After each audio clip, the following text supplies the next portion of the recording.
Xavier Mauduit, bonsoir. La semaine dernière, Israël a engagé des procédures pour quitter l'UNESCO dans la foulée des États-Unis qui dénoncent des préjugés anti-israéliens, préjugés de l'organisation. Le Premier ministre Benjamin Netanyahou considère que l'UNESCO déforme l'histoire au lieu de la préserver.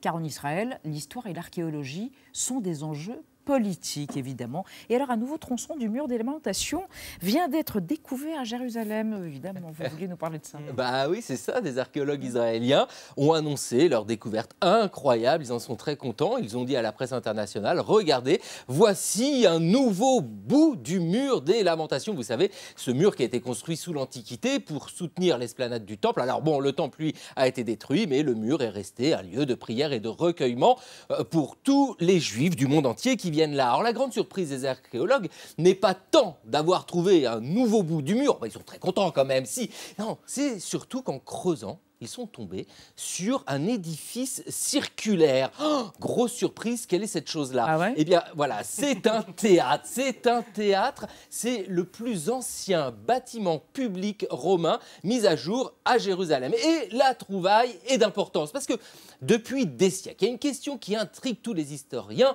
mais quand a été construit ce mur? Ben oui, le mur, est-ce que c'est un vestige du temple? On ne sait pas. Alors, vous savez, le mur accueillait, enfin, l'esplanade accueillait un premier temple construit par le roi Salomon il y a 1000 ans avant Jésus-Christ. Il a été détruit au 6e siècle avant notre ère, au moment de l'exil à Babylone. Un second temple a été construit très vite. Eh bien, c'est pour soutenir ce second temple que le roi Hérode aurait construit le mur. Alors, c'est ce qu'on raconte le plus souvent, on est un petit peu avant la naissance de Jésus-Christ.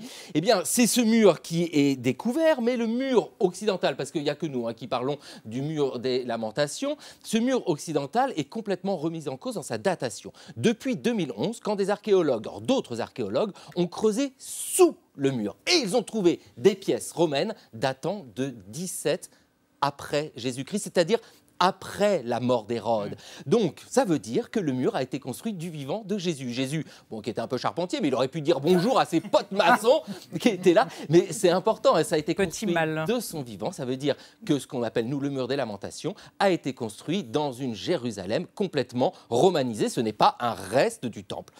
C'est un autre vestige, c'est très joli, mais juste pour finir, on pourrait rendre hommage à ces compagnons du devoir. Vous voyez, ces maçons qui construisent de très beaux murs. Mais moi, j'ai préféré les compagnons de la chanson. Ah, eux chantent Jérusalem.